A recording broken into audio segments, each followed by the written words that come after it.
बिस्मिल्लाहिर्रहमानिर्रहीम। 8th lecture. आज हम जो मेन टॉपिक हमारा है लेक्चर का वो है एक्सेप्शन हैंडलिंग। तो देखते हैं एक्सेप्शन हैंडलिंग क्या है। तो एजेंडा जो है वो प्रोग्राम में एक्सेप्शंस क्या होते हैं, उनको कैसे हैंडल करते हैं, एक्सेप्शन हैंडलिंग क्या होती क्या है, उसको प्रोसेस कैसे करते हैं, और फिर फाइनली क्लॉज होती है वो क्या होती है। तो let's move on. Exceptions in a program. आपको हमें पता है कि जावा क्या करता है। जावा जब प्रोग्राम को लिखा हुआ नज़र आता है तो उसको लाइन बाय लाइन एग्जीक्यूट करना शुरू कर देता है। ठीक है, हर लाइन जो है उसका एग्जीक्यूट होने का एक सर्टेन तरीका होता है। उस तरीके के साथ जावा उसको एग्जीक्यूट करना शुरू कर देता है। लेकिन क्या हुआ कि अगर अगर मिसाल के तौर पे कोई ऐसा वो आ गया, इंस्ट्रक्शन आ गई है, उसको एग्जीक्यूट ना कर सकता हो या एग्जीक्यूट करने के कॉन्सिक्वेंसेस जो हैं वो ज़रा गंभीर हों। ठीक है, तो क्या करेगा वो? इसको हम एक्सेप्शन कहते हैं। अब मिसाल के तौर पर राइट साइड पे देखें, एग्जांपल है, बर्ड का हमने ऑब्जेक्ट बनाया और बर्ड डॉट गेट कलर किया। इसका क्या मतलब है कि जब हमने बर्ड का ऑब्जेक्ट बनाया और बर्ड डॉट गेट क्लियर किया, क्या गेट कलर किया, क्या होगा यहाँ पर इस लाइन के ऊपर? क्या होगा इस लाइन के ऊपर? बेसिकली नल पॉइंटर एक्सेप्शन आ जाएगी। क्यों? क्योंकि हमने इससे पिछली लाइन के ऊपर इसको न्यू बर्ड यानी कि बर्ड के ऑब्जेक्ट को हमने इनिशलाइज ही नहीं किया था। ठीक है, तो लिहाजा जावा जब इसको एग्जीक्यूट कर रहा होगा तो पहले वो बर्ड का एक रेफरेंस बनाएगा कि भाई ये एक रेफरेंस है, मेमोरी में किसी जगह पर ये एग्जिस्ट करता है। ठीक है, अब यहाँ पर एक वैल्यू होना चाहिए। शुरू में हमें पता है ना 000 वैल्यू होती है। ठीक है, तो इसमें 000 वैल्यू होगी। अब जब तक मेमोरी में किसी जगह एक बर्ड का ऑब्जेक्ट लोकेट हम करेंगे और उसके बाद उस जगह का एड्रेस इस जगह दे देंगे बर्ड के रेफरेंस को, तो ठीक है। अगर हम नहीं देंगे तो we can not invoke any method, any access any field, right? जब हम बर्ड का ऑब्जेक्ट बना लेंगे, यहाँ पर बर्ड का ऑब्जेक्ट है, बस क्या वो उसका कोई एक डेटा है, ये दूसरा डेटा है, बस क्या, तो फिर जब हमने एक्सेस करना होगा तो हम उसको एक्सेस कर सकेंगे। लेकिन अगर अभी यहाँ पर बर्ड का रेफरेंस जो है वो इनिशलाइज नहीं हुआ हुआ, तो प्रैक्टिकली वो नल ज़ीरो के ऊपर इनिशलाइज हुआ हुआ है। आपने ज़ीरो के ऊपर हुआ हुआ तो जावा उसको कैसे, यानी कि उस ऑब्जेक्ट को एक्सेस करेगा? ऑब्जेक्ट एग्जिस्ट ही नहीं करता। ठीक है, तो इस लाइन के ऊपर हमें क्या होगा, हम इसको कहते हैं नल पॉइंटर एक्सेप्शन। तो जावा के पास कोई तरीका नहीं है कि जी इसको एग्जीक्यूट कर सके। तो जब एग्जीक्यूट करने का कोई तरीका नहीं है तो क्या होगा? इसी तरह अगला लाइन देखें, variable a is equal to variable is equal to a divide by b. ठीक है, अब अगर ये है तो ये तो नॉर्मल सा एक स्टेटमेंट लगती है, कई दफ़ा एग्जीक्यूट हो जाएगी। लेकिन अगर बी की वैल्यू 0, तो क्या होगा? ए डिवाइड बाई 0। डिवाइड बाई 0 जो है वो नॉर्मल नहीं है। ठीक है, जब भी हम डिवाइड बाई 0 किसी चीज़ को करना चाहें तो क्या होता है? इन्फिनिटी होता है वो। ठीक है, तो कंप्यूटर भी उसको डिवाइड बाई 0 नहीं कर सकता। तो अगर डिवाइड बाई 0 नहीं कर सकता तो उसी तरह की सिचुएशन आ गई कि जावा प्रैक्टिकली इस वक्त कुछ नहीं कर सकता। इससे अगली लाइन देखें, हम एक फ़ाइल रीड कर रहे हैं। हम कहते हैं आप file dot T x T एक फ़ाइल है, उसको रीड करो, उसको लोड करो ताकि हम उसमें से डेटा ले सकें। ठीक है, लेकिन अगर वो फाइल एग्जिस्ट ना करती हो तो इसका क्या मतलब क्या होगा कि भाई फाइल तो है ही नहीं, मैं क्या रीड करूँ? ठीक है ना, तो वो ब्लॉक हो गया। तो ऐसे सारी सिचुएशंस जो हैं, डिवाइड बाय ज़ीरो हो गया, रॉन्ग क्लास कास्टिंग, यानी कि जब हमने कहा था ना, हमने इनहेरिटेंस में पढ़ा था कि हम क्लास को कास्ट कर सकते हैं। किसी मिसाल के तौर पर बर्ड क्लास को हम पिजन क्लास से कास्ट कर सकते हैं, लेकिन अगर बर्ड हमें पता हो कि वो पिजन है। लेकिन मिसाल के तौर पे वो बर्ड जो है जो हमारे पास रेफरेंस है, उसको हम वो ऑब्जेक्ट गलती से कह लो, अगर हम वो ऑब्जेक्ट असाइन करने की कोशिश करें जो कि पिजन नहीं है, जो कि बर्ड नहीं है, तो क्या होगा? अब रन टाइम के ऊपर ये एक्सेप्शन आगे जावा कुछ नहीं कर सकता है। तो इन सारी सिचुएशंस को जहाँ पर जावा आगे कुछ नहीं कर सकता, इसको हम एक्सेप्शंस कहते हैं। और प्रैक्टिकली जावा क्या करता है, जावा अबॉर्ट कर देता है, जावा टर्मिनेट कर देता है प्रोग्राम को। ठीक है, कम से कम डिक्लेयर करता है कि वो I am going to terminate. ठीक है, तो बेसिकली ऐसी सारी लाइन हमने 4 एग्जांपल यहाँ देख ली। क्लास कास्टिंग यानी कि जब हम कोड कर रहे होते हैं, हमने गलती से किसी एक ऑब्जेक्ट को किसी दूसरे ऑब्जेक्ट से कास्ट किया, जो कि गलत कास्टिंग थी। हम किसी ऑब्जेक्ट को इनिशियलाइज नहीं करते और उसके मेंबर्स को एक्सेस करने की कोशिश करते हैं। हम किसी वेरिएबल को ज़ीरो से डिवाइड करने की कोशिश करते हैं, या हम कोई ऐसे रिसोर्सेज को एक्सेस करने की कोशिश करते हैं दैट डज नॉट एग्जिस्ट। ठीक है, तो ये कुछ एग्जांपल हैं। इसके अलावा बहुत सारी सिचुएशन होती हैं कि जिसमें प्रैक्टिकली हम इसको कहते हैं एक्सेप्शन आ गई, मतलब एक नॉर्मल रूटीन जो होनी थी उससे एक्सेप्शन आ गई है। ठीक है, तो और ये एक्सेप्शन जब आती है तो या तो उसको आपको हैंडल करना होगा। ठीक है, यानी कि या तो हम प्रोग्रामेटिकली उसको हैंडल कर लें, और अगर हम हैंडल नहीं करेंगे तो Java has nothing but to terminate. तो जावा क्या करेगा, प्रोग्राम को टर्मिनेट करेगा। हम इसको ये भी कहते हैं प्रोग्राम क्रैश कर गया। ठीक है, प्रोग्राम में एक सर्टन सिचुएशन थी जो उसको प्रोग्राम हैंडल नहीं कर सका और वो क्रैश कर गया। अब इसमें ये जो एक्सेप्शन है, जिसमें जो हमने 3-4 डिस्कस भी की, ये यानी कि 2 तरह की हैं। एक वो है जिसके बारे में जावा गेस कर सकता है कंपाइल टाइम के वक्त, जब आप कोड लिख रहे हैं उस वक्त वो गेस कर सकता है कि ये एक्सेप्शन आ सकती है। ठीक है, और दूसरी वो है जो कि हम रन टाइम के ऊपर, यानी कि जब प्रोग्राम चल रहा हो उस वक्त हमें पता लगता है। ठीक है, अब कंपाइल टाइम के वक्त जो आती है उसको हम कहते हैं चेक्ड एक्सेप्शन। यहाँ पर मुझे लिखना चाहिए था, कंपाइल टाइम जो है वो चेक्ड है। ठीक है, इसको हम कहते हैं चेक्ड। ठीक है, और दूसरे को कहते हैं नॉन चेक्ड। जो कंपाइल टाइम के ऊपर हमें नहीं पता लगती उसको हम कहते हैं नॉन चेक्ड। ठीक है, चेक का मतलब क्या है कि कंपाइलर ने चेक किया उसको, या कर सकता है। ठीक है, और अगर कर सकता है तो कंपाइलर क्या करता है, फोर्स करता है कि भाई इसको हैंडल करो।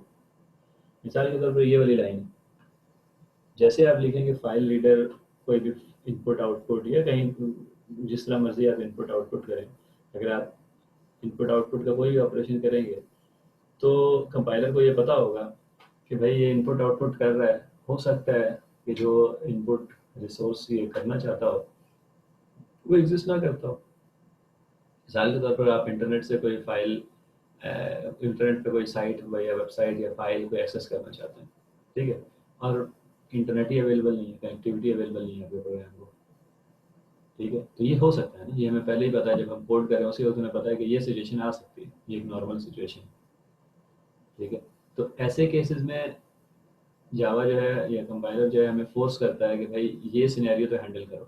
तो यानी कि जब हम जैसे ही हम ये वाली लाइन लिखेंगे, file reader file is equal to new file reader, तो कंपाइलर हमें कहेगा कि भाई इसको इसमें ना एरर आ सकता है, एक्सेप्शन आ सकती है। ठीक है, कि ये फाइल एग्जिस्ट ना करता हो, या फाइल एग्जिस्ट करता हो लेकिन कनेक्टिविटी ना हो, या इस तरह की चीज़ें हैं। ठीक है, तो लिहाजा tell me what to do when that happens.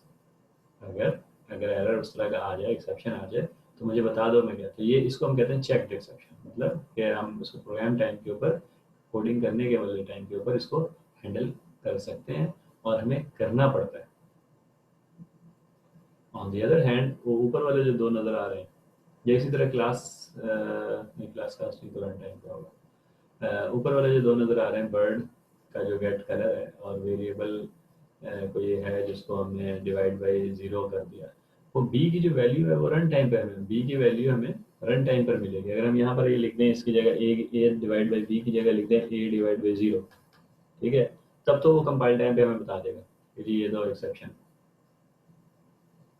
ठीक है, लेकिन अगर हम ए डिवाइड बाई बी लिख दें तो बी की वैल्यू अब कुछ भी हो सकती है। लिहाजा ये रन टाइम जब प्रोग्राम चल रहा होगा, बी की वैल्यू कोई असाइन होगी, तो उस वक्त पता लगेगा ओ ये तो डिवाइड बाई ज़ीरो है, तो ये उस वक्त ब्रेक करके जावा प्रोग्राम टर्मिनेट करने की कोशिश करेगा। लेकिन कंपाइल टाइम के वक्त इसको हैंडल नहीं किया जा सकता, या कोई तुक नहीं है। ठीक है, इसी तरह बर्ड जो है, अब बर्ड यानी कि ये तो मैंने इस तरह लिखा है ना कि एक लाइन है, उससे अगली लाइन जो है ना वो ये है, तो आपको नज़र ही आ रहा है। ठीक है, तो तो लेकिन ये हो सकता है ना, बर्ड का वेरिएबल एक जगह डिफाइन हो, आगे काफ़ी देर बाद आप उसको यूज़ कर रहे हो, या आपने उसको इनिशियलाइज किया, न्यू किया, लेकिन उसको फिर किसी और ऑब्जेक्ट को असाइन कर दिया था जो कि नल है या वट इस तरीके से। तो ये प्रोग्राम के अंदर ये सिचुएशन चेंज हो सकती है, बर्ड का रेफरेंस जो है वो नल हो सकता है। ठीक है, तो लिहाजा गेट कलर जब हम किसी भी मेथड को इन्वोक करेंगे जो कि नल ऑब्जेक्ट के ऊपर होगा, तो वो नल पॉइंटर एक्सेप्शन आएगा। तो ये क्या है, रन टाइम, ये प्रोग्राम जब एग्जीक्यूट हो रहा होगा जब ही होगा, ये कोड लिखते वक्त जो है ये वाली चीज़ नहीं हो सकती।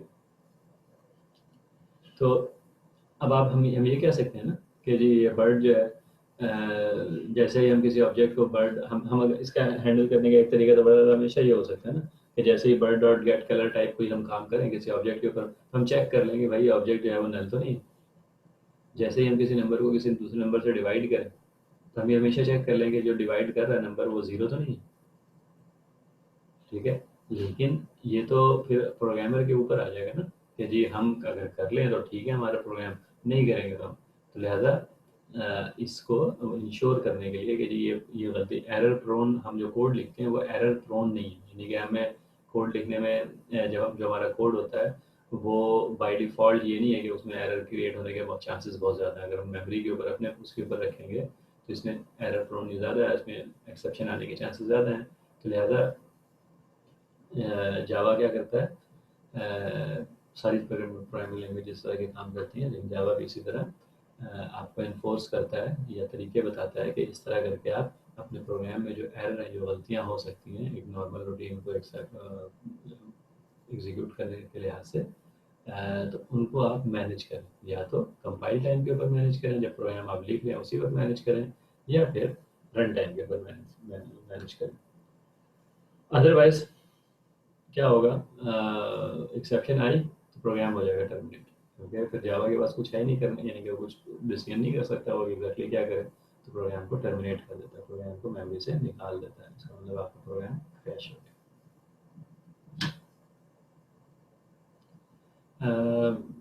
ये जो जैसे जावा हमारी प्योर ऑब्जेक्ट ओरिएंटेड लैंग्वेज है, तो जैसे हम कहते हैं ना कि ये जो हमने कहा कि ये प्रोग्राम जावा के पास कोई ऑप्शन नहीं होती और वो प्रोग्राम एग्जीक्यूट करते वक्त उसको नहीं पता कि अभी वो क्या करे, यानी कि इस पर्टिकुलर लाइन के ऊपर डिवाइड बाई ज़ीरो है या एक रेफरेंस इस्तेमाल हो रहा है जो कि नल है या फाइल रीड नहीं हो सकी व्हाटएवर। तो इस केस में वो क्या करता है, जो प्रोसेस है इसकी, इसको हम कहते हैं एक्सेप्शन थ्रो हो जाना एट दैट टाइम। ठीक है, तो एक्सेप्शन थ्रो होने का मतलब क्या है कि उस प्रोसेस के ऊपर जावा डिक्लेयर करता है कि भाई I can do anything now, there is this error. ठीक है, तो if there is any handler for this kind of error, यानी कि अगर ये एरर इस तरह का क्रिएट हो गया मेरे पास, अगर तो कोई हैंडलर है तो ठीक है, वरना प्रोग्राम ये टर्मिनेट हो रहा है।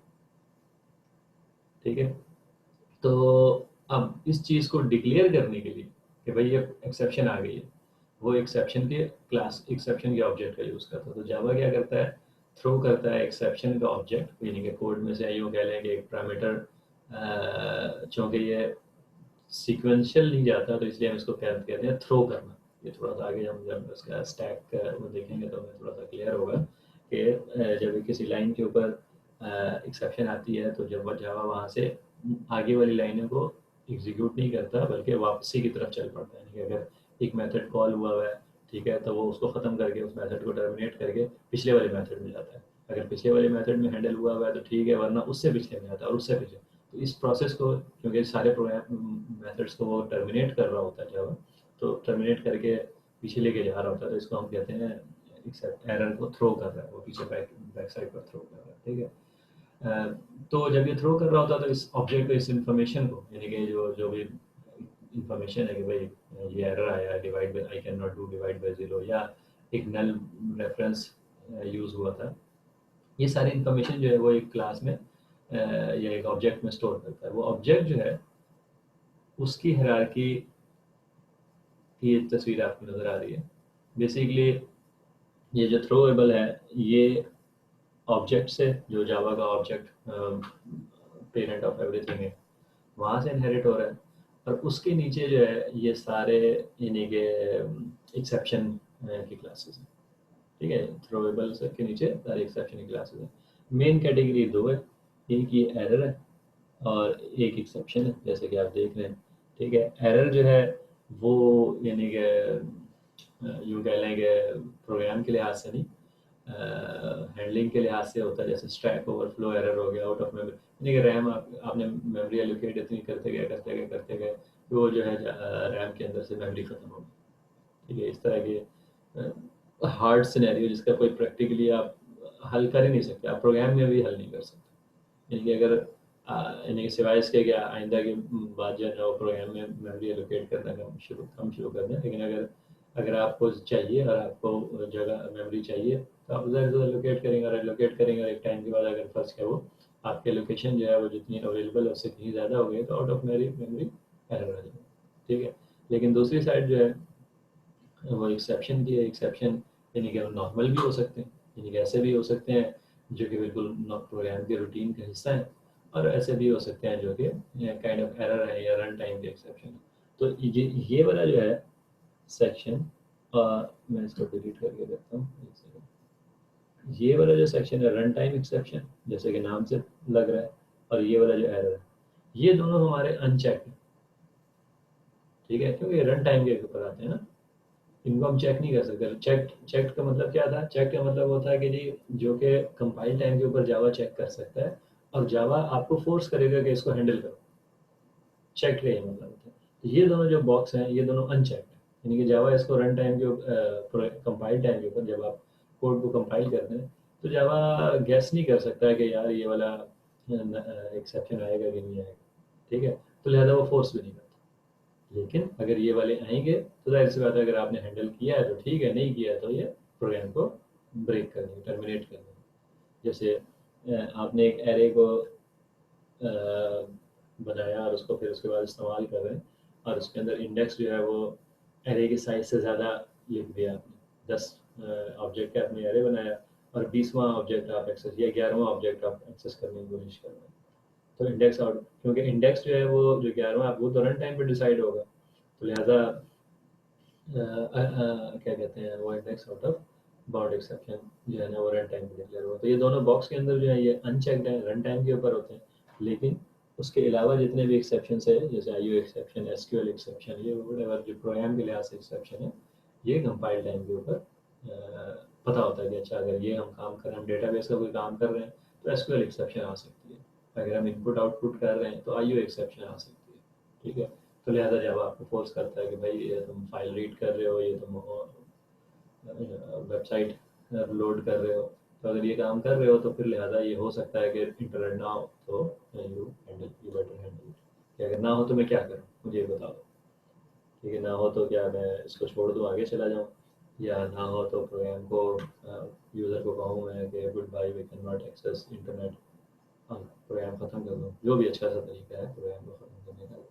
तो बहरहाल क्या कहते हैं जो जो जो डेटा होता है इस एक्सेप्शन प्रोसेस के दौरान, उसको मैनेज करने के लिए क्लासेस मौजूद हैं जो कि थ्रोएबल से इनहेरिट होती हैं, ठीक है। तो हम अपनी क्लास अगर चाहें तो हम यहाँ इनमें से किसी से भी नॉर्मली एक्सेप्शन से इनहेरिट करके आप क्लास बनाते हैं।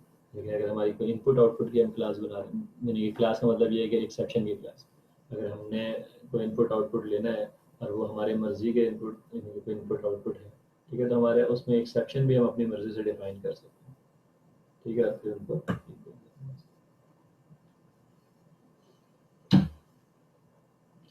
तो अगर तो ये एक्सेप्शन आ जाए, ठीक है, चाहे वो चेक्ड हो चाहे वो अनचेक्ड हो। चेक्ड हो तो जाहिर सी बात है जावा हमें कहेगा कोड करते वक्त ही कि भाई इसको बताओ कि क्या करना है, तो हम उसको बता देंगे।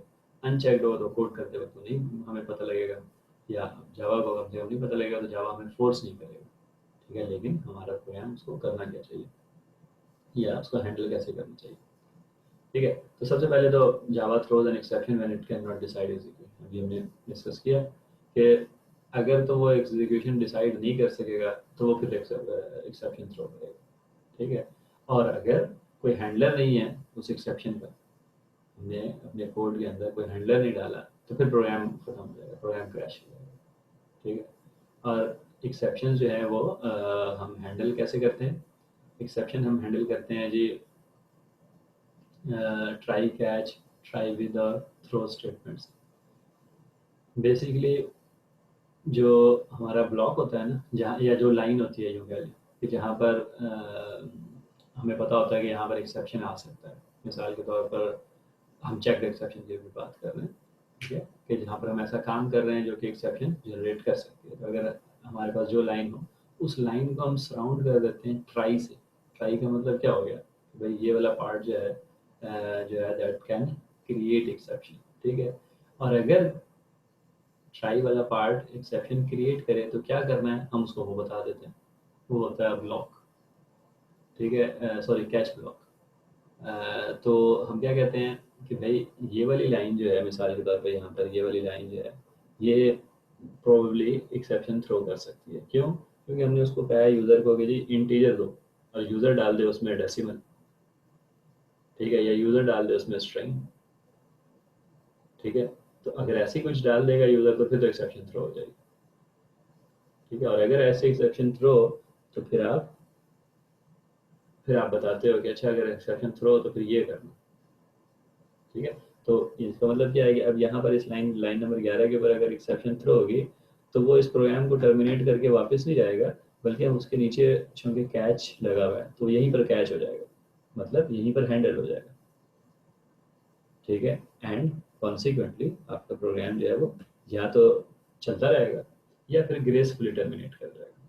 यानी कि या तो अगर फंस गया वो जा ही नहीं सकता आगे। यानी कि मिसाल के तौर पर इस केस में जैसे आप देख रहे हैं यहाँ पर, वो ये करेगा कि यूज़र से कहेगा कि भाई मैंने आपसे हिंट मांगा था, आपने पता नहीं क्या दे दिया, तो आप दोबारा मुझे हिंट दे दें, तो आपकी बड़ी मेहरबानी, ठीक है? और वो ये लूप लगा सकता है कि जब तक हिंट नहीं मिलेगा मैं आगे नहीं जाऊँगा। या फिर वो कह सकता है कि भाई मैंने आपसे हिंट मांगा था, आपने मुझे पता नहीं क्या दे दिया, तो मैं प्रोग्राम ख़त्म कर रहा हूँ, शुक्रिया आपका इस्तेमाल करने का प्रोग्राम। और वो प्रोग्राम को एग्जिट कर दे। इसको हम कहते हैं ग्रेसफुल टर्मिनेशन, ठीक है? अब मिसाल के तौर पर ये देखें लाइन नंबर 11 में ये कोड जो है तकरीबन मैंने इस वजह से यहाँ आपकी बुक से लेके यहाँ लिख भी लिया कि तकरीबन हर जगह हमने इस कोड को यूज़ किया ना। हमने मेन्यू का आइटम इनपुट करने के लिए नेक्स्ट इन जो है हमने बहुत दफ़ा इस्तेमाल किया, ठीक है? और आपने जब इस्तेमाल किया है तो ये फील भी किया होगा, एरर फेस भी किया होगा, या गलती से अगर आपका इंटीजर की जगह कोई स्ट्रिंग या डेसिमल या कुछ इस तरह की चीज़ आप एंटर करते हैं, प्रोग्राम क्रैश हो जाता है, ठीक है? तो चूँकि ये क्या नाम है, प्रोग्राम क्रैश हो सकता है, तो लिहाजा हम ये कर सकते हैं कि जी अगर वो यहाँ पर कोई एक्सेप्शन आए, यानी प्रोग्राम क्रैश क्यों होता है? क्योंकि जब इंट में जब कोई नॉन इंट वैल्यू असाइन करने की कोशिश करेंगे तो वो प्रोग्राम क्रैश होगा, यानी कि एक्सेप्शन आ जाएगी। एक्सेप्शन आएगी तो प्रोग्राम क्रैश हो जाएगा अगर वो हैंडल नहीं है, तो हम उसको हैंडल करने के तो मिसाल के लाइन नंबर 11 यहाँ पर हमारा सस्पेक्टेड लाइन है ना। अच्छा, अब ज़रूरी नहीं है कि लाइन नंबर 11 अगर है तो हम सिर्फ 11 को सराउंड कर दें ट्राई से और कैश से, ठीक है? हम चाहें तो हम ट्राई और कैच, ट्राई के अंदर जो ज़्यादा लाइनें भी उसमें हो सकती हैं कि भाई ये अब हमें पता है कि लाइन नंबर 11 ने ही एक्सेप्शन थ्रो करना है। अगर तो लाइन नंबर 11 पास कर गया तो लाइन नंबर 14 है नेक्स्ट, लाइन नंबर 14 पे एक्सेप्शन नहीं आ सकती, लाइन नंबर 17 पे भी एक्सेप्शन नहीं आ सकती, लाइन नंबर 10 पे भी एक्सेप्शन नहीं आ सकती। लेकिन प्रोग्राम की रीडेबिलिटी के लिए हम इस तरह करते हैं, वरना हम यहाँ पर ये कर सकते थे कि सिर्फ ट्राई के अंदर लाइन नंबर 11 होता। लेकिन लाइन नंबर अगर 11 हम ट्राई के अंदर लिखते तो खुद ही सोच लें, तो ट्राई एक ब्लॉक बन जाता, क्योंकि जहाँ भी करली ब्रैकेट होती हैं वो एक ब्लॉक होता है, ठीक है? तो लिहाजा आपको इंट जो नंबर, ये वाला नंबर की वेरिएबल डेफिनेशन है, इसको भी पीछे ले जाना पड़ता, उस ब्लॉक से पहले लेके जाना पड़ता, एंड सो ऑन। तो बहरहाल वो लिखने में वो तो तरीका क्या हुआ हमारा, जो नॉर्मल तरीका जो सबसे ज़्यादा हम यूज़ करेंगे कि हम जो भी इस तरह के सस्पेक्टेड आइटम होंगे उसको हम ट्राई में और कैश से सराउंड कर देंगे, ठीक है? ट्राई का मतलब है कि यहाँ पर वो जो सस्पिशियस हमारा कोड ब्लॉक है, कि ये सस्पिशियस कोड ब्लॉक है, यहाँ पर हमारा एरर आ सकती है, एक्सेप्शन आ सकती है, ठीक है? और कैश ब्लॉक जो है हमारा वो फिर प्रोसेसिंग है, वो एग्जैक्टली प्रोसेसिंग है कि अगर आए तो करना क्या, ठीक है, जैसे यहाँ पर वो क्या कर रहा है, try again incorrect input and integer is required, ठीक है, तो इस तरह के आउटपुट उसको कर रहा है। ये तो हम यानी कि इसको हम कहते हैं हैंडल कर लेना। हैंडल करने के अलावा एक और ऑप्शन भी हो सकती है मेथड के पास कि वो जी method can leave exception handling by declaring its intention using throws. तो ये हो सकता है कि मेथड कहे कि यार अगर ये एक्सेप्शन आती है ना तो आई डोंट केयर, मैं नहीं इसको हैंडल कर रहा, ठीक है। यानी कि मिसाल के तौर पर आप अगर अभी तक हम लोग अपना प्रोग्राम जो लिख रहे थे उसमें हम ये चीज़ें हैंडल नहीं कर रहे, तो हम क्या करते थे कि अगर गलती से आपने इंटीजर की जगह कोई नंबर डाल दिया, इंटीजर की जगह कोई डेसिमल वगैरह डाल दिया या कोई स्ट्रिंग डाल दी, ठीक है, प्रोग्राम क्रैश हो जाता है। तो वी एक्सेप्ट दैट वो ग्रेसफुली क्रैश नहीं होता था, ऐसे ग्रेसफुली टर्मिनेट नहीं होता प्रोग्राम। तो लेकिन खैर ज़रूरी नहीं है कि हमें ग्रेसफुली अनग्रेसफुल टर्मिनेशन के लिए हम उसे छोड़ें, लेकिन ऐसा भी हो सकता है कि एक मिसाल के तौर पर एक आगे, हाँ ये एग्जाम्पल है ना नीचे में, ठीक है। अब यहाँ नीचे देखें, फाइल रीडर खोल रहा है, ठीक है। अब या तो मैं इसको इस लाइन को ट्राई कैच में सराउंड कर दूँ, एक मेरे पास ये ऑप्शन है। दूसरी मेरे पास ऑप्शन ये है कि मैं जो मेथड है उसके ऊपर थ्रोज लगा दूँ। इसका मतलब क्या है कि मैं बता रहा हूँ कि भाई मेरा प्रोग्राम जो है ना, मेरा जो मेथड है वो आईओ एक्सेप्शन थ्रो कर देगा, यानी कि इस प्रोग्राम, क्योंकि वो ऐसा काम करेगा जिससे आईओ एक्सेप्शन रेज हो सकती है, लेकिन अगर रेज हुई तो वो फिर थ्रो कर देगा, वो हैंडल नहीं कर रहा, ठीक है। ये मेन सही एग्जांपल नहीं है, यहाँ पर मेन नहीं होना चाहिए। फर्ज कर लें मेन के अंदर आपने एक फंक्शन कॉल किया है m1, m1 के अंदर हमने m2 कॉल किया, m2 के अंदर m3, लेट से m3 के अंदर m4 कॉल कर लिया, ड्राइवर सीक्वेंस से कॉल करते गए, और अंदर किसी यानी कि आखिरी वाले किसी मेथड के अंदर ये वाला फाइल रीडिंग का आप काम कर रहे हैं या कोई ऐसा काम कर रहे हैं जो एक एक्सेप्शन थ्रो कर सकती है। तो अगर तो वो थ्रो कर सकती है तो उसमें दो काम है कि या तो वो इस कोड की तरह हैंडल कर ले, यानी कि उसने अगर इनपुट इंटीजर लेना है और वो तो वो इस तरह फोर्स कर दे यूज़र को कि भाई इनपुट दो मुझे इंटीजर ही दो, या फिर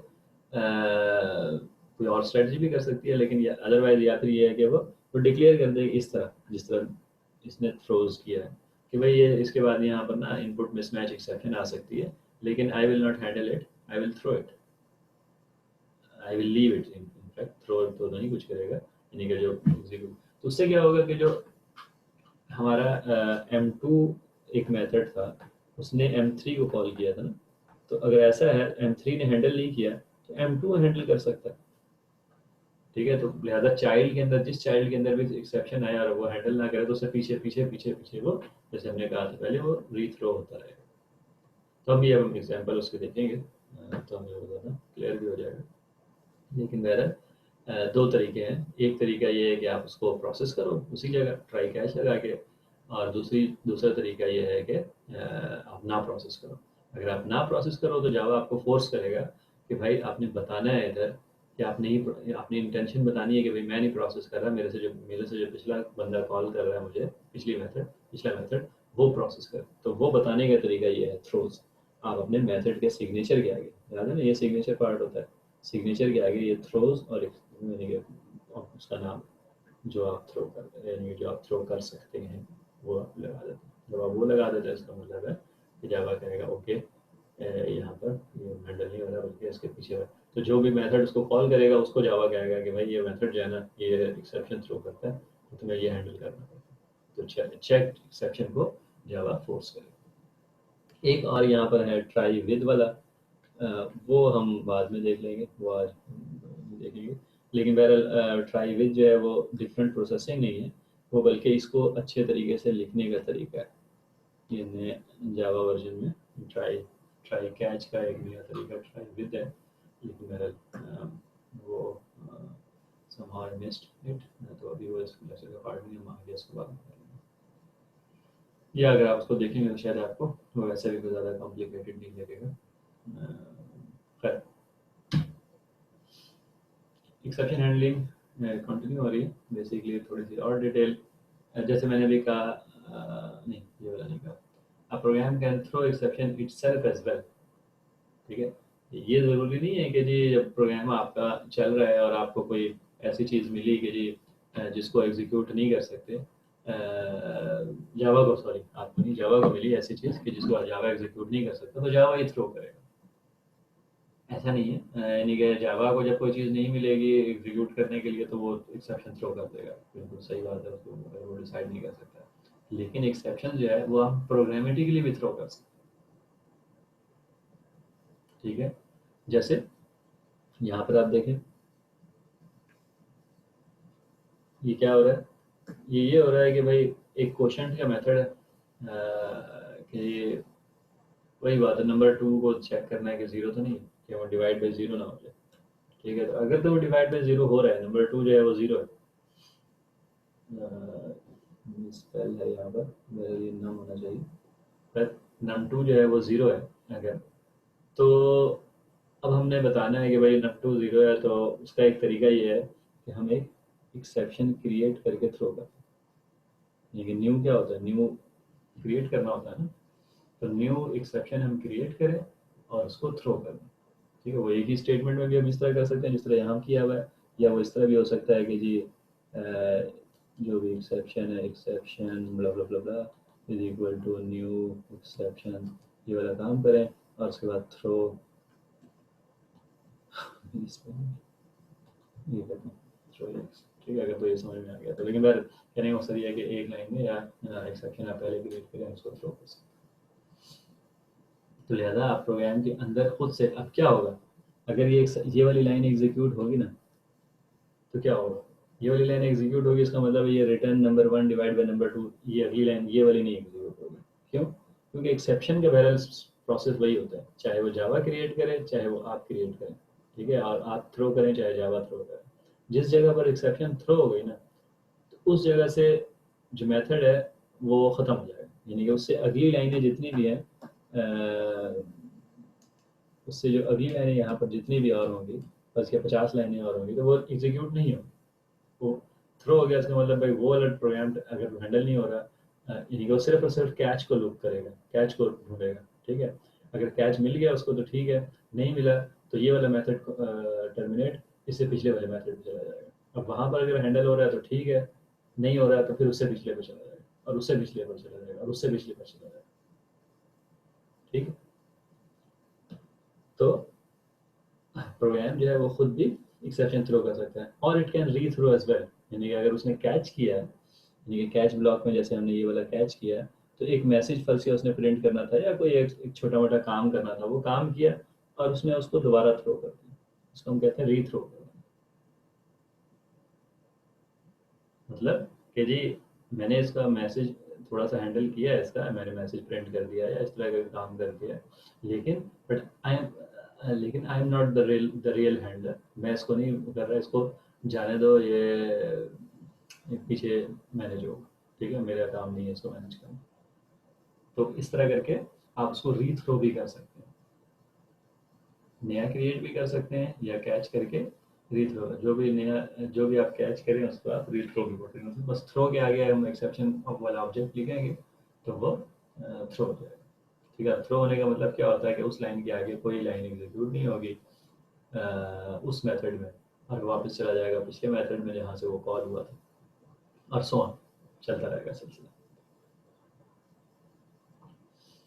मकसद क्या है कि यानी कि जब भी एरर सिचुएशन आ जाए तो उसको एरर सिचुएशन से बाहर निकलने का ही हम प्रोसेस बना रहे हैं, ठीक है ना, ताकि हम एक जगह ग्रेसफुली इस चीज़ों को हैंडल कर सकें। अच्छा, हमारा जो कैच ब्लॉक होता है, ये ज़रूरी नहीं है कि एक ही हो, ये मल्टीपल भी हो सकता है। यानी कि अगर जैसे हमने कहा था ना कि ट्राई के अंदर हमने कोई एक स्टेटमेंट, ज़रूरी नहीं हो सकता है हमें, यानी कि हम इनपुट ले रहे हैं यूज़र से, हम फाइल ओपन कर रहे हैं, हम कुछ 10-20 किस्म के काम कर रहे हैं, ठीक है। उन 10-20 किस्म के काम करने के दौरान 5-10-20 किस्म के एक्सेप्शन आने के चांसेस हैं कि भाई हो सकता है फाइल मौजूद ना हो सकता है फाइल मौजूद हो लेकिन राइट एक्सेस ना हो सकता है राइट एक्सेस वगैरह सब कुछ हो, लेकिन जब हम लोड करें तो मेमोरी खाली हो जाए, इतनी बड़ी फाइल हो वो, ठीक है। या हो सकता है यूज़र से अगर हमने इस दौरान कोई इनपुट भी लेना है तो वो इनपुट जो है वो फॉर्मेटिंग का मसला हो जाए, इंटीजर की जगह नॉन इंटीजर वैल्यू आ जाए, एक्स वाई जेड, कुछ तरह के हज़ारों मसले हो सकते हैं ना। तो अब इन हज़ारों मसलों के केस में आप इनको एक तरीके से भी हैंडल कर सकते हैं। मिसाल के तौर पर आप कह सकते हैं, oh something went wrong, please try again. कितने सारे प्रोग्राम जब आप इस्तेमाल करते हैं तो ऐसे एरर आते होंगे, ठीक है, हम देखते हैं। तो वो इस तरह का हम इसको कहते हैं जेनेरिक हैंडलिंग। लेकिन अगर हमने जेनेरिक हैंडलिंग ना करनी हो, हमने कहना हो कि यार अगर तो फाइल मिली नहीं, तो हम ये बताएं उसको कि जी हमें फाइल मिली नहीं है, ठीक है, आप फाइल का नाम चेंज करें, या अगर हमने यूज़र से लिया या इस तरह की चीज़, हमें फाइल मिली नहीं, ताकि उसको पता हो कि मसला क्या है। और अगर फाइल मिल गई है लेकिन उसमें हमारे पास राइट्स नहीं है, परमिशन नहीं है, तो हम उनको बताएंगे जी परमिशन नहीं है हमारे पास, ठीक है। या अगर ये दोनों चीज़ें हो गई लेकिन कोई और एरर है, तो हमें वो एरर बताएं उसको। अगर हमने स्पेसिफिक ग्रेसफुल अच्छा प्रोग्राम जो होगा वो अगर टर्मिनेट भी कर रहा है, तो वही बता के करेगा कि भाई मैं क्यों टर्मिनेट कर रहा हूँ। तो अगर ऐसी सिचुएशन है, तो उसको हम जैसे मल्टीपल कैच ब्लॉक से हैंडल करते हैं। जैसे मिसाल के तौर पर आईओ एक्सेप्शन से ऊपर, यानी कि ये दो लेवल मैंने यहाँ एग्जाम्पल के तौर पर लिखे हैं, एक है एक्सेप्शन और एक है आईओ एक्सेप्शन। इससे पहले फाइल नॉट फाउंड एक्सेप्शन भी हो सकती है, ठीक है। उससे पहले यानी कि कुछ और भी हो सकता है, फाइल नॉट फाउंड के बाद वो क्या कहते हैं एक्सेप्ट राइट का भी हो सकता है, एंड सो ऑन।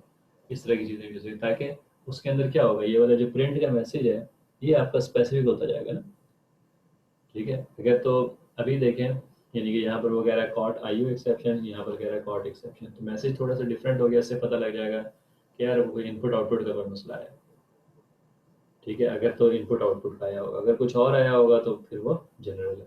इसी तरह अगर हमें file not found exception catch हमने किया है, तो हम वहाँ लिखेंगे जी तुम्हारी file, the file that you have mentioned does not exist.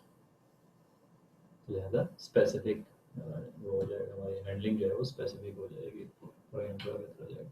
लेकिन हमेशा जब भी हम कैच ब्लॉक मल्टीपल यूज़ करेंगे, तो याद रखें हमें उसका ऑर्डर जो है वो सही रखना होगा। और सही ऑर्डर क्या होता है, ये हमने इनहेरिटेंस में पढ़ लिया। कैसे पढ़ लिया कि भाई देखें आईयू एक्सेप्शन जो है वो एक्सेप्शन से ड्राइव कर रही है, ठीक है ना। तो अगर हम आईयू एक्सेप्शन को इसके नीचे लिख दें, एक्सेप्शन के बाद लिख दें, ठीक है, तो अगर एक एक्सेप्शन आती है आईयू एक्सेप्शन, तो पहले अगर जावा चेक करता है उसको एक्सेप्शन से, यार एक्सेप्ट, तो आईयू एक्सेप्शन जो है वो एक्सेप्शन भी है। चाइल्ड क्लास जो है वो पेरेंट क्लास भी तो होता है ना, एक बर्ड जो है वो एक पिजन जो है वो बर्ड भी होता है, ठीक है। तो लिहाजा जावा तो आएगा यहाँ से कैच ब्लॉक सारे ट्राई करना शुरू कर देगा, ठीक है। जो पहला मैच करेगा बस वो ब्लॉक एग्जीक्यूट होगा, बाकी नहीं, ये सारे नहीं एग्जीक्यूट होंगे, ठीक है। जब ट्राई के अंदर से एक्सेप्शन क्रिएट होगी और नीचे कैचेस लगे हुए हैं बहुत सारे, 10-15 लगे हुए हैं कैचेस, ठीक है। तो उसमें से वो पहला ट्राई करेगा, दूसरा ट्राई करेगा, तीसरा, जिससे उसका ऑब्जेक्ट मैच होगा, ये वाली चीज़ मैच होगी, वो वाला ब्लॉक एग्जीक्यूट कर देगा, जैसे हमने स्विच स्टेटमेंट में करते थे। सॉरी, स्विच स्टेटमेंट में सॉरी नहीं करते थे, बिल्कुल बिल्कुल बिल्कुल बिल्कुल नहीं, क्योंकि स्विच स्टेटमेंट में सिर्फ उसके बाद सारे एग्जीक्यूट होते थे। कैच में यानी कि मैच स्विच की तरह होगा, लेकिन उसके बाद सारे एग्जीक्यूट नहीं होंगे, सिर्फ वो वाला ब्लॉक होगा, ठीक है ना। अगर ये वाला है तो ये वाला होगा, ये वाला है तो ये वाला होगा, ठीक है। तो लिहाजा जेनेरिक ऑब्जेक्ट जो है, जेनेरिक क्लास जो है, वो ऊपर नहीं आएगी, वो नीचे आएगी। अगर एक जो आप कैच कर रहे हैं वो एक हायरार्की में है, यानी कि ऊपर नीचे पेरेंट चाइल्ड है, जैसे मिसाल ये है आईयू एक्सेप्शन और एक्सेप्शन, क्योंकि आईयू एक्सेप्शन जो है वो एक्सेप्शन से डिराइव हो रही है। तो अगर अगर ये है, तो फिर आईओ एक्सेप्शन ऊपर आएगी ताकि वो स्पेसिफिक हो, क्योंकि अगर आईओ एक्सेप्शन आएगी तो फिर वो ये वाला ब्लॉक एग्जीक्यूट होगा, और अगर कोई और आईओ के अलावा तो ये वाला होगा। लेकिन अगर हम इसको उल्टा कर दें तो आईओ के लिहाज से भी ये होगा, क्योंकि ये पहले होगा, आईओ यहाँ पर आ गया अगर, तो क्योंकि आईओ भी एक्सेप्शन है, लिहाजा वो होगा, और वो हमारा एक्सेप्शन। एक छोटा सा, यानी कि जो अभी हम बात कर रहे हैं उसी के थोड़ी सी विजुअल फॉर्म आपकी बुक में है, वहाँ से मैंने लिया है ये। एक मेन मेथड है जिसके अंदर एक कोड है जो कि मेथड वन को एग्जीक्यूट कर रहा है, ठीक है। और उसके बाद एक मेथड वन पहले है, उसके बाद स्टेटमेंट वन, ठीक है। तो जैसे ही मेथड 1 को कर रहा है, मेथड 1 जो है वो पॉसिबिलिटी है कि जी एक्सेप्शन थ्रो कर सकता है, तो लिहाजा उसको ट्राई से सराउंड किया है, यानी कि कुछ स्टेटमेंट्स, फिर मेथड 1, फिर स्टेटमेंट 1 एक और ट्राई से सराउंड करने के इमीडिएटली बाद है इसी बात है कैच कर लिया एक्सेप्शन कि अगर एक्सेप्शन 1 वो थ्रो करता है तो प्रोसेस ex1 वो करे और उसके बाद एक स्टेटमेंट 2। बिल्कुल इसी तरह का एक, यानी कि जो मेथड 1 को ये जो इन्वोक कर रहा है इस जगह पर, वो यहाँ पर डिफाइन हुआ है।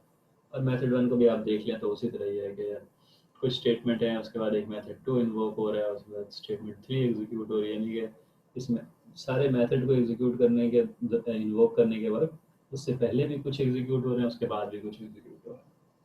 ठीक है, और एक्सेप्शन हैंडलिंग के अंदर भी कोई प्रोसेसिंग हो रही है, और एक्सेप्शन हैंडलिंग के बाद भी कोई स्टेटमेंट मौजूद है।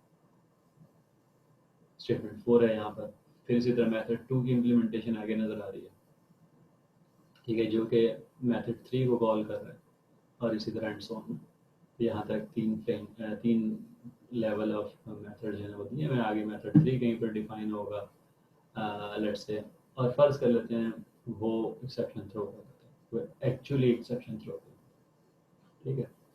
अब क्या होगा, यहाँ आप देखें, अगर कॉल, हम याद है हमारा, हमने जो कॉल स्टैक बनाते थे मेथड के अंदर, सबसे पहले मेन कॉल होगा, मेन मेथड, ठीक है। मेन मेथड कॉल होगा, वो लाइन नंबर फलां पर आएगा जो कि जिस पे आगे लिखा हुआ इन्वोक मेथड 1, मेथड 1 कॉल हो जाएगा, ठीक है। मेथड 1 के लाइन नंबर फलां पर आएगा जहाँ पर मेथड 2 इन्वोक लिखा हुआ है, तो मेथड 2 इन्वोक हो जाएगा, ठीक है। वो मेथड 2 के ऊपर लाइन नंबर फलां पर आएगा तो मेथड 3 इन्वोक हो जाएगा। तो ये जो स्टैक है, यानी कि इसके ऊपर, यहाँ पर आखिरी वाले स्टैक में देखें तो मेन मेथड है, उसके ऊपर मेथड 1 का डेटा है, उसके ऊपर मेथड 2 का है, उसके बाद मेथड 3 का है। अब फर्स्ट कर लेते हैं मेथड 3 जो है उसके अंदर एक्चुअल एक्सेप्शन थ्रो हो गया, उसमें लिखा हुआ था कि नंबर फलां फलां कोई भी divide by 0 class null pointer whatever जो भी लिखा हुआ था वो इत्तेफाक से थ्रो हो गया, या वो यूज़र ने 0 डाल दिया और वो थ्रो हो गया। जैसे ही वो थ्रो होगा, यानी कि मिसाल के तौर पर हम इस जगह पर है ना, इन्वोक मेथड 3 कर रहे हैं, तो स्टेटमेंट 5 जो है वो एग्जीक्यूट नहीं होगी, क्योंकि अब थ्रो हो गया यहाँ से मेथड 3 वाली लाइन, इन्वोक मेथड 3 वाली लाइन पर स्टेटमेंट 5 एग्जीक्यूट नहीं होगी, और इस मेथड का, इस मेथड का कैच एग्जीक्यूट होगा, यानी कि प्रोसेस ex3 एग्जीक्यूट होगा, ठीक है। प्रोसेस ex3 एग्जीक्यूट होने के बाद स्टेटमेंट 6 एग्जीक्यूट नहीं होगी, क्योंकि क्योंकि जस्ट अ सेकंड,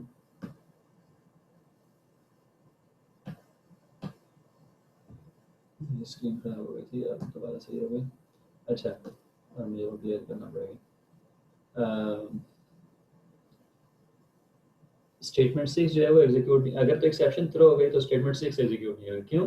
क्योंकि जिस लाइन के ऊपर इन्वोक मेथड 3 के ऊपर से वो क्रिएट हुई थी, एक्सेप्शन थ्रो हुई थी, तो उसके बाद स्टेटमेंट 5 था, अब तो वो एक्सेप्शन आ गई, तो उसका मतलब अब नॉर्मल एग्जीक्यूशन तो नहीं, एक्सेप्शन से पहले वो जो 3 डॉट्स लगे हुए हैं उसका मतलब है ना कि कोई स्टेटमेंट्स थी उसके ऊपर, तो वो तो सारी एग्जीक्यूट हुई, लेकिन स्टेटमेंट 5 जो है वो एग्जीक्यूट नहीं हुई, बल्कि कैच ब्लॉक एग्जीक्यूट हुआ, एंड दैट्स इट। स्टेटमेंट 6 भी एग्जीक्यूट नहीं हुआ, सॉरी, स्टेटमेंट 6 एग्जीक्यूट नहीं होगा अगर प्रोसेस ex3 जो है वो थ्रो नहीं करता। हाँ, सॉरी सॉरी, एक्सेप्शन इस वाले के अंदर अगर तो हमारा एक्सेप्शन ने प्रोसेस कर लिया, ठीक है, नॉर्मल, तो स्टेटमेंट 6 एग्जीक्यूट होगा, ठीक है, क्योंकि ये प्रोसेस हो गया ना, हमारा जो एक्सेप्शन आई थी, जावा डिसाइड नहीं कर सकता था, उसने थ्रो किया, हमने कैच किया और हमने कहा कि यार ये ex3 कुछ स्टेप्स हैं हमारे, यानी कि ये स्टेटमेंट्स हैं कुछ, ये एग्जीक्यूट, मिसाल के तौर पर यूज़र को बता दो कि जी तुमने जो इनपुट दिया ये गलत है, ठीक है, I can not do much, तो उसके बाद ठीक है, मैं अगला काम जो तुमने दूसरा काम बताया था मैं वो कर रहा हूँ, तो स्टेटमेंट 6 है मिसाल, तो स्टेटमेंट 6 करेगा। लेकिन अगर तो आपको जो ये वाला काम होगा, ये वाला याद हो आपको, कि वो हैंडल करके वो थ्रो कर दे, अगर वो थ्रो कर दे तो फिर वो स्टेटमेंट 6 एग्जीक्यूट नहीं होगी। इसका मतलब है कि जी यहाँ कैच में से जब थ्रो हुआ, जैसे मतलब अब तो कोई नहीं कैच करने वाला, यानी कि अब उसके पिछले लेवल पर तो कैच होना चाहिए। तो इन दैट केस ये मेथड 2 जो है वो ख़त्म हो जाएगा, वापस इधर आएंगे हम। ठीक है, और यहाँ पर चूँकि अगर अगर फर्स्ट किया वो इसने थ्रो किया था तो फिर तो वो इधर आएगा, वरना स्टेटमेंट 3 एग्जीक्यूट होगी। ठीक है, यानी कि इन्वोक मेथड 2 के अंदर जो रिजल्ट आया हमारा इन्वोक मेथड 2 उसके ऊपर डिपेंड करेगा, या तो मेथड 2 के अंदर जो एक्सेप्शन थ्रो हुई थी उसने उसको एग्जीक्यूट कर लिया, प्रोसेस कर लिया, और स्टेटमेंट 6 एग्जीक्यूट हुआ, स्टेटमेंट 6 एग्जीक्यूट हुआ तो मेथड 2 खत्म हो गया और उससे पिछले लेवल पर आ गया। या फिर अगर तो उसने इस तरह रीथ्रो कर दिया था, जैसे ये हमने कहा रीथ्रो कर दिया था, तो फिर वो वही वाला प्रोसेस पीछे चलता जाएगा। इन सिंपल वर्ड्स, जहाँ पर भी हमारा एक्सेप्शन थ्रो होगा उसके बाद से नॉर्मल एग्जीक्यूशन खत्म हो जाएगी, वो सिर्फ कैच ब्लॉक ढूंढेगा, कैच ब्लॉक में जो चीज़ है वो एग्जीक्यूट करेगा और उसके बाद वो मेथड को ख़त्म कर देगा।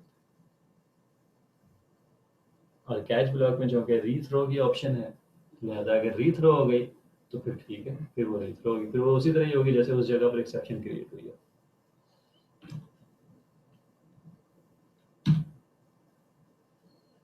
एक्सेप्शन प्रोसेसिंग में हम फर्दर हैंडलिंग का तो तरीका हमने देखा ना कि इस तरह हम हैंडल कर सकते हैं कि ये हम उसका try block, try catch block हम बना सकते हैं, और उसके कैच ब्लॉक के अंदर हम उसको जो भी प्रोसेस करना चाहें वो कर सकते हैं, और प्रोसेस करने के बाद हम चाहें तो उसको रीथ्रो भी कर सकते हैं। हम प्रोसेस नॉर्मली करते कैसे हैं? तो जब एक्सेप्शन क्रिएट होती है तो जावा क्या करता है, जब जावा खुद देख लेते हैं, ये अभी हमने डिस्कस किया कि एक्सेप्शन जो है वो जावा भी क्रिएट कर सकती है, अगर उसको लगे कि भाई I can not do much, यानी कि अगर डिवाइड बाई ज़ीरो आ रहा है वो एग्जीक्यूट नहीं कर सकता, या जो भी इस तरह के मसले आ रहे हैं, तो फिर वो खुद ऑब्जेक्ट क्रिएट करता है, उसमें सारी इन्फॉर्मेशन डालता है कि किस लाइन के ऊपर मुझे एक्सेप्शन मिली, कौन सा फंक्शन कॉल हो रहा था, उससे पहले कौन सा कॉल हुआ था, उससे पहले कौन सा कॉल हुआ था, उससे पहले कौन सा कॉल हुआ था, वो सारी चीज़ें, एक्सेप्शन है ही क्या, उसका मैसेज क्या है। ठीक है, ये सारी इन्फॉर्मेशन जो है वो ऑब्जेक्ट में डालता है और फिर वो ऑब्जेक्ट थ्रो कर देता है। अब कैच करने वाले के ऊपर है, जब वो ऑब्जेक्ट कैच करेगा तो वो उसमें से वो सारी इन्फॉर्मेशन निकाल सकता है कि भाई हुआ क्या। जैसे हमने कहा था कि फाइल नॉट फाउंड हुआ, राइट्स का मसला हुआ, इनपुट मिसमैच हो गया, या डेटाबेस कनेक्टिविटी अवेलेबल नहीं है, या इंटरनेट कनेक्टिविटी वट जो भी है, ये इन्फॉर्मेशन जो है वो हैंडल करने वाले को मिल जाएगी। अगर तो जावा थ्रो करेगा तो जावा इन्फॉर्मेशन ही डालेगा, अगर हम खुद थ्रो करेंगे प्रोग्राम के अंदर तो जाहिर सी बात है फिर हमारे पास वो है ताकत के लिए हम जो उसमें जो मर्जी इन्फॉर्मेशन डालें। जो जो हमारी क्लास होती है, जो हम उसको नॉर्मली हम इनहेरिट करते हैं एक्सेप्शन से, तो लिहाजा जावा भी उसके अंदर कुछ इन्फॉर्मेशन डाल देगा, यानी कि लाइन नंबर वगैरह ये सारी चीज़ें जावा डाल देगा। ठीक है, तो हम सिर्फ उसमें नॉर्मली मैसेज डाल देते हैं कि जैसे मिसाल अगर फाइल नॉट फाउंड एक्सेप्शन हमने अपनी कोई क्रिएट की है तो हम उसको कह देंगे कि भाई ये वाला फाइल जो है, जो इसके साथ हमने ये इंफॉर्मेशन लगा के उसको सर्च किया है लेकिन ये नहीं मिली, तो जो भी अपना मैसेज होगा वो हम डाल दें। ठीक है, लेकिन इम्पॉर्टेंट चीज़ क्या है कि वो जो ऑब्जेक्ट कैच होगा, यानी कि जो प्रोसेसिंग के लिए उसके अंदर मैसेज की फील्ड है मिसाल के तौर पर, उसमें से हमें इंफॉर्मेशन मिल जाएगी। ठीक है, उसमें स्टैक ट्रेस है, स्टैक ट्रेस क्या है, वही वाली इन्फॉर्मेशन कि ये कौन सा मेथड कॉल हुआ था, उसके बाद कौन सा कॉल हुआ था, उसके बाद कौन सा कॉल हुआ था, क्योंकि आपको मसले को हल करने के लिए हो सकता है इस इन्फॉर्मेशन की ज़रूरत हो, वरना तो आपके हज़ारों फंक्शन है, आपको पता ही नहीं लगेगा कि कब ये वाला एरर आ रहा है, किस तरह ये वाला एरर आ रहा है। और प्रोसेसिंग में यानी कि ये जो दो मैंने एग्जांपल दिए आपको, जो भी इसके अलावा इम्पोर्टेंट चीज़ मिले वो आप उसको इस्तेमाल कर सकते हैं टू डिस्प्ले के जी यूज़र को बताने के लिए कि भाई हुआ क्या, या उसको करेक्ट करने के लिए अपने प्रॉब्लम को। मिसाल के तौर पर अगर वो कहता है जी कि फाइल नॉट फाउंड एक्सेप्शन है जी, हमारे ये वाली फाइल नहीं मिली, तो मे भी आपके पास एक दूसरी फाइल की चॉइस हो। ठीक है, जो भी आपको अपने उसके लिहाज से प्रोसेस कर सकते हैं। जब आप प्रोसेस करेंगे मिसाल के तौर जैसे हमने एग्जांपल ली थी कि भाई हम उसको रीथ्रो भी कर सकते हैं, तो ऐसे सारे केसेस में हम रीथ्रो करें, प्रोसेस करें, जो भी करें, तो करना हमने क्या है कि हमने अपने कोड में यूज़फुल इंफॉर्मेशन को ना कहीं डिस्प्ले, यानी कि या तो उसको हम आउटपुट कर दें या हम उसको किसी फाइल में लिख दें, वट जो भी हमारा तरीका है लिखने का, हम उसमें यूज़फुल इंफॉर्मेशन डाल देते हैं। यूज़फुल इंफॉर्मेशन का मतलब क्या है कि ताकि हमें पता लग जाए कि ये जो एक्सेप्शन आई, ये आई क्यों, या इसको अवॉइड कैसे किया जा सकता है। मिसाल के तौर पर नंबर फॉर्मेट का मसला आ गया इंटीजर की जगह, तो यूज़र को एजुकेट करना पड़ेगा कि भाई इंटीजर नहीं चाहिए, सॉरी इंटीजर चाहिए हमें, इस तरह की स्ट्रिंग नहीं डालो उसमें, ठीक है। तो ये हमें फिर प्रॉपर इन लॉग होगा तो हमें पता लगेगा ना कि ये वाली चीज़ आई थी, ठीक है। और जाहिर सी बात है अगर हम बहुत ज़्यादा इन्फॉर्मेशन डाल देंगे तो वो क्लटर, यानी कि क्लटर भी क्रिएट कर सकता है। मिसाल के तौर पर बहुत ज़्यादा इन्फॉर्मेशन है तो उससे हमें हो सकता है कैश थ्रो दोबारा दोबारा हो, तो उसमें हर जगह हम लॉग कर रहे हैं तो बहुत सारी सैकड़ों लाइनें भी आ सकती हैं, जो कि हमें हो सकता है कंफ्यूज ही ज़्यादा करें। लेकिन खैर केयरफुली इंफॉर्मेशन आपने लॉग करनी होती है ताकि आप उसको प्रोसेस कर सकें। एंड फाइनली फाइनली क्या होता है जी, फाइनली होता है, यानी कि जो ट्राई कैच का हमने ब्लॉक अभी पढ़ा है उसके एंड पे आप एक फाइनली भी लगा सकते हैं, यानी कि बिल्कुल जैसे कैच होता है ये वैसा ही होता है। इसमें सिर्फ डिफरेंस क्या होता है कि ये एग्जीक्यूट होता है इन एनी केस, ठीक है। यानी कि फाइनली जो है वो जब वो कोई कैच करेगा, ट्राई के अंदर कोई चीज़ आई, एक्सेप्शन थ्रो हुई, ठीक है, उस एक्सेप्शन की को कैच कर लिया नीचे, तब भी अगर एक्सेप्शन थ्रो हुई और एक्सेप्शन को कैच नहीं कर सका, यानी कि यहाँ पर वो कैच नहीं लगा हुआ था, मिसाल के तौर पर ये वाला फंक्शन जो है वो थ्रोज कर रहा है, पीछे जा रहा है, ठीक है, फाइनली का ब्लॉक तब भी एग्जीक्यूट होगा। और फर्ज किया एक्सेप्शन जो है वो क्रिएट हुई ही नहीं, ठीक है, अगर तो एक्सेप्शन थ्रो हुई ही नहीं तब भी फाइनली एग्जीक्यूट होगा। तो फाइनली इन सिंपल वर्ड्स अगर कहीं लिखा हुआ है तो इसका मतलब है कि वो होगा ही होगा एग्जीक्यूट, और एंड पे होगा, ठीक है, अपने यानी कि अपने ब्लॉक के लिहाज से एंड पे होगा वो, ठीक है। तो यानी कि फाइनली को आप कभी भी एग्जीक्यूशन से अवॉइड नहीं कर सकते। तो इसका फ़ायदा क्या होता है, इसका फ़ायदा ये होता है कि भाई वो जो हम ग्रेसफुल टर्मिनेशन की बात कर रहे थे ना, हो सकता है यानी कि ट्राई कैच वगैरह से आप जो मर्जी करें उसमें इस तरह की हैंडलिंग आप करें कि जो कि गिवन कैच के अंदर मजीद एक्सेप्शन आ जाए एंड सो ऑन, ठीक है। तो फाइनली आपको एक लास्ट चांस देता है कि आप ग्रेसफुली प्रोग्राम टर्मिनेट कर सकें। मिसाल के तौर पर और कुछ नहीं, हमने एक फ़ाइल ओपन की, ठीक है, तो जब भी हम फाइल ओपन करते, कोई भी रिसोर्स हम ओपन करते हैं तो उस रिसोर्स को क्लोज करना ज़रूरी होता है। मतलब ये होता है कि जब हम अपने जावा से कहते हैं कि यार हमने एक फ़ाइल लोड करनी है, ठीक है, तो जावा मेमोरी में एक ख़ास जगह पर इस तरह के रिसोर्सेज को वो लोड कर लेता है और उसको वो करता है रेफरेंसेस वहाँ, यानी कि ये फाइल इनपुट आउटपुट के आप डिटेल में जब पढ़ेंगे तो आपको ज़्यादा वो क्लियर होगा। लेकिन बहरहाल आप ये समझ लें कि जावा जो है वो रिसोर्स को होल्ड कर लेता है फॉर योर प्रोग्राम, और जब तक जावा को ये पता नहीं लगेगा कि जी ये प्रोग्राम जो है वो रिलीज कर रहा है उस मेमोरी को, वो उसको क्लोज रखेगा, ठीक है। तो लिहाजा इसीलिए आप देखेंगे आपका आईडीई भी आपको कहता है कि जी अगर ये आपने ओपन किया है तो इसको क्लोज करें, ठीक है। तो वो क्लोज करना बहुत ज़रूरी है, वरना वो मेमोरी लीक, यानी कि आपके रिसोर्सेज जो हैं वो ऑक्यूपाइड रहेंगे, जब आपका काम खत्म हो गया तब भी ऑक्यूपाइड रहेंगे। तो फाइनली जो है वो एक ऐसा मौका फराहम करता है, क्योंकि कोड में तो आपने लिखा होगा कि जी मिसाल के तौर पर ओपन फाइल, ठीक है, प्रोसेस, ठीक है, उसके बाद क्लोज फाइल, ये अपने कोड में लिखा होगा। नॉर्मली ये क्लोज चलेगा, तब कोई मसला नहीं होगा। लेकिन मिसाल के तौर पर इस जगह पर एक्सेप्शन थ्रो हो गई, अगर इस जगह पर एक्सेप्शन थ्रो हो गई तो क्या होगा, वो फर्ज के कैश नीचे है तो वहाँ चला जाएगा, तो लिहाजा क्लोज वाला प्रोग्राम एग्जीक्यूट नहीं होगा, क्लोज वाला स्टेटमेंट एग्जीक्यूट नहीं होगा। तो फाइनली ब्लॉक जो है उसमें अगर आप ये वाला क्लोज वाला काम करें तो इसका मतलब क्या होगा कि इंश्योर कि क्लोज लाजमी एग्जीक्यूट। उसके अलावा आप जो मर्जी सोच लें और भी फाइनली के फ़ायदे मिल सकते हैं कि जी जब आपको पता हो कि ये वाला ब्लॉक तो लाजमी एग्जीक्यूट होगा तो वहाँ आप सर्टन काम कर सकते हैं। ठीक है, तो फाइनली का क्या है मतलब, सिंपल और सिंपल और सिंपल कि भाई जो भी हो फाइनली तो फाइनली एग्जीक्यूट हो। इसके अलावा वेरी लास्ट पॉइंट ये है कि जी we can define custom exception classes as well. Briefly मैंने कहा कि हम एक्सेप्शंस जावा तो फिर क्रिएट करता है और वो थ्रो करता ही है। ठीक है, अगर कोई मसला आ जाए हम जावा वाले की आई यू एक्सेप्शन है और जो भी जो जनरल जावा ने डिफाइन की हुई एक्सेप्शन हम उसको हम भी थ्रो कर सकते हैं और हम भी क्रिएट कर सकते हैं। लिख सकते हैं अपने कोड के अंदर कि if something is broken then new exception, exception को मैसेज दे दिया जी समथिंग इज ब्रोकन और भेज दिया। तो ये काम हम कर सकते हैं, लेकिन इसके अलावा हम अपने क्लास के लिहाज से स्पेसिफिक एक्सेप्शंस भी बना सकते हैं।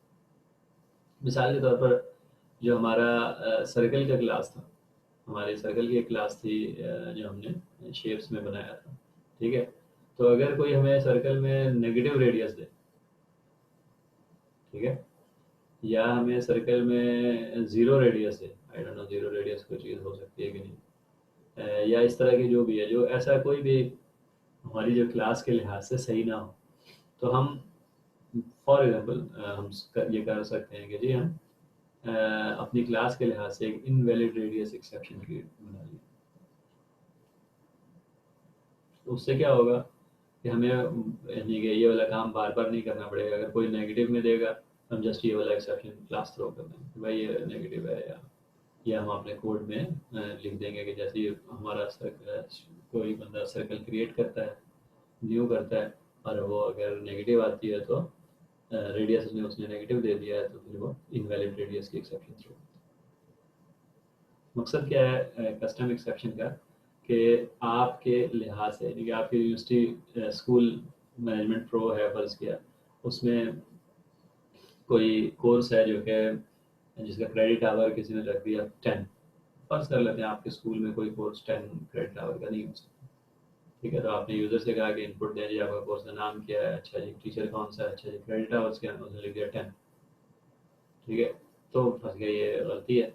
तो आपने खुद से ये आपकी क्लास जो है एक्सेप्शन थ्रो कर देगी ये can not this much credit.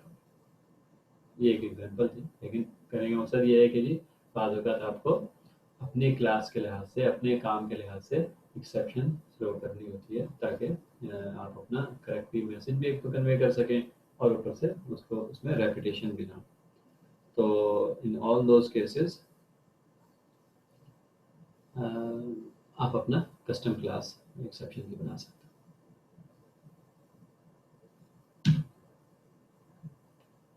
तो ये हमारी एक्सेप्शन हैंडलिंग की है। इसमें सिर्फ एक पॉइंट वो ट्राई विद वाला मिस हो गया, अगरचे बहुत छोटा सा है, लेकिन हम देखेंगे उसको, या तो हम सेपरेटली कर लेंगे या आप उसको खुद से देखिएगा। तो मेरा नहीं ख्याल कि दैट इज़ टू क्रिटिकल या मुश्किल है, उसको इस्तेमाल करना भी आसान है। बस बेसिकली वो ट्राई और कैच के ब्लॉक को थोड़ा सा एफिशिएंट कर देता है, देखने में भी विजिबिलिटी की वजह से। ठीक है।